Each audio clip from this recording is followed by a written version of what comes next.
67% of young people that experience street involvement come from a conflict at home. See, the things that happened in my life, two big ones. I left home and I left school. And once I left home and left school, I was at a very vulnerable crossroads. The greatest opportunity we have to help a homeless youth or troubled kids or youth at risk, or however you want to define that, is in that prevention phase.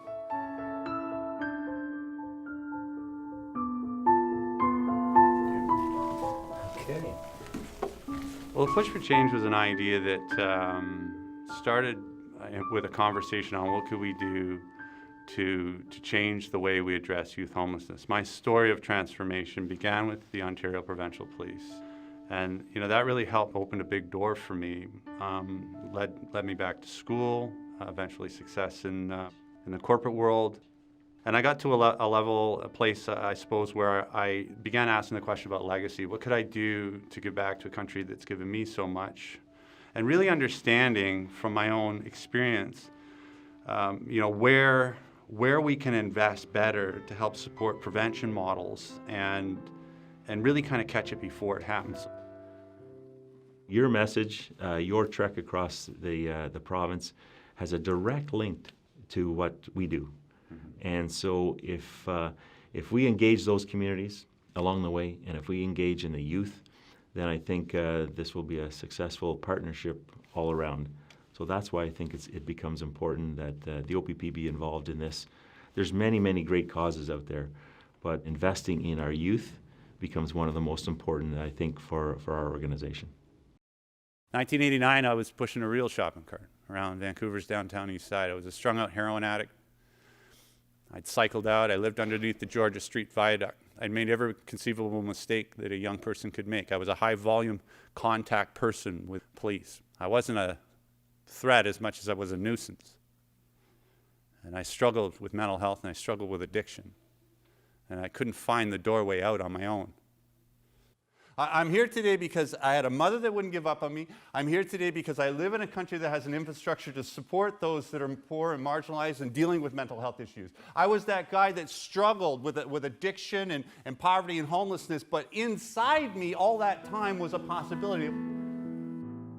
Our number one concern is public safety, ensuring that we reach out to all the different communities and find out what is the driving force for crime, for mental health, for addictions in those communities, and how do we deal with it. So this story has multiple impacts to the OPP. I ended up coming back here to Ontario, but before I did, I ended up meeting a man who was probably one of the first people in my life who spoke to my possibility. I ended up meeting a guy named Gus on a park bench, and the only reason I met this guy is he had a cigarette and I was a mooch. Now, at the time, what stood in front of him is a man with, dirty black fingernails, yellow broken teeth, scruffy beard, clothes I've been wearing for months, and a stink that comes from living on the streets. But he said to me, there's more to you than you can see. And for the first time in my life, someone other than my mom, and let's face it, you can't always trust your mother. Yeah? Someone other than my mom spoke to my possibility.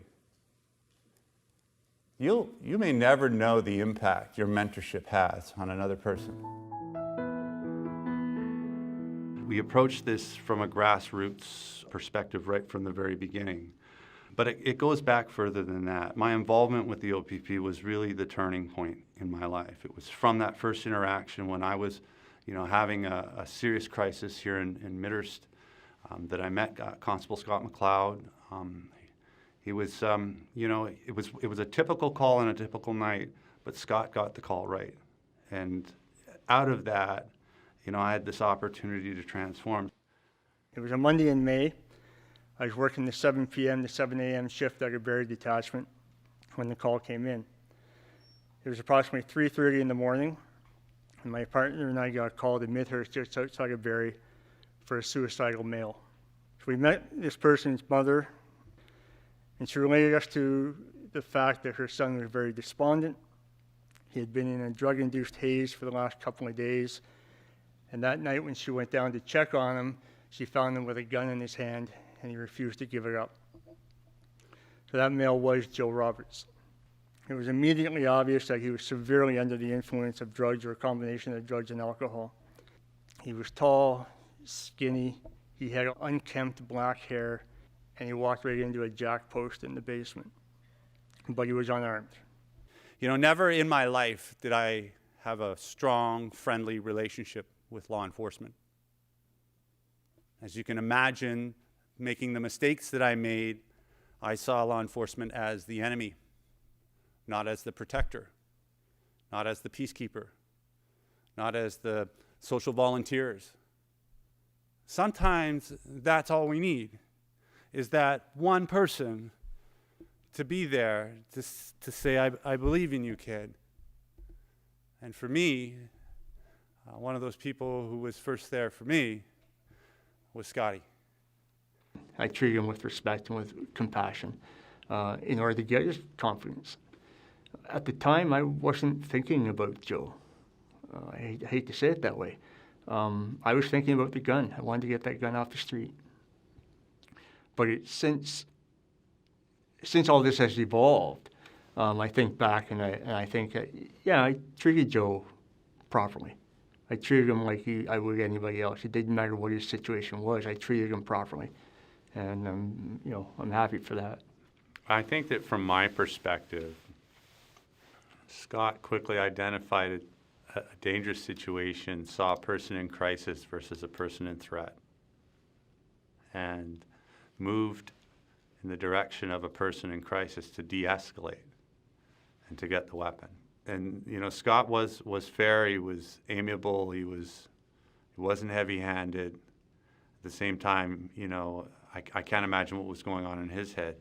I was pretty muddled, so some of it's kind of cloudy. But I know that at that moment I was treated really fair.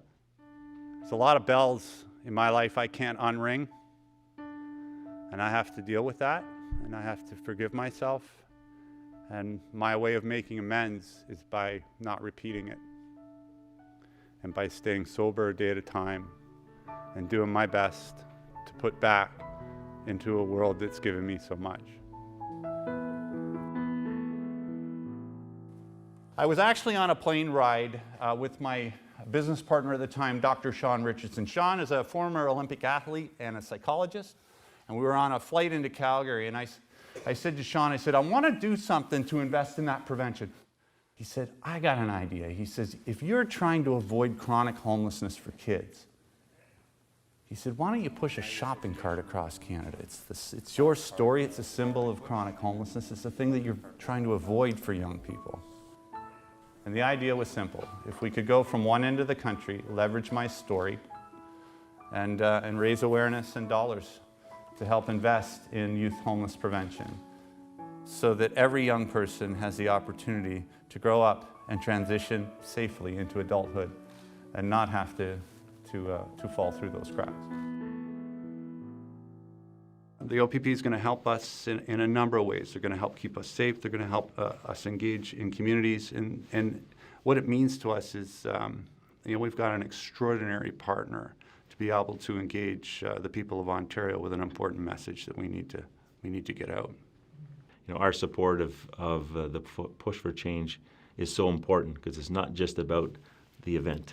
No. It's about the long-term piece and what you can do to build that awareness piece and help us from a community perspective in each of those communities as you travel through the province of Ontario. So beginning on the 1st of May in St. John's, Newfoundland, myself and Team Push for Change are going to commence a 9,000-kilometer walk across what I believe to be the greatest country in the world. We're going to trek through 10 provinces. We're going to visit the 3 Northern Territories, and we have an extraordinary opportunity to engage community. Push for Change is going to be a wild ride. We'd love to have your continued support and continue to take the legacy of what the OPP started 25 years ago and that fateful call.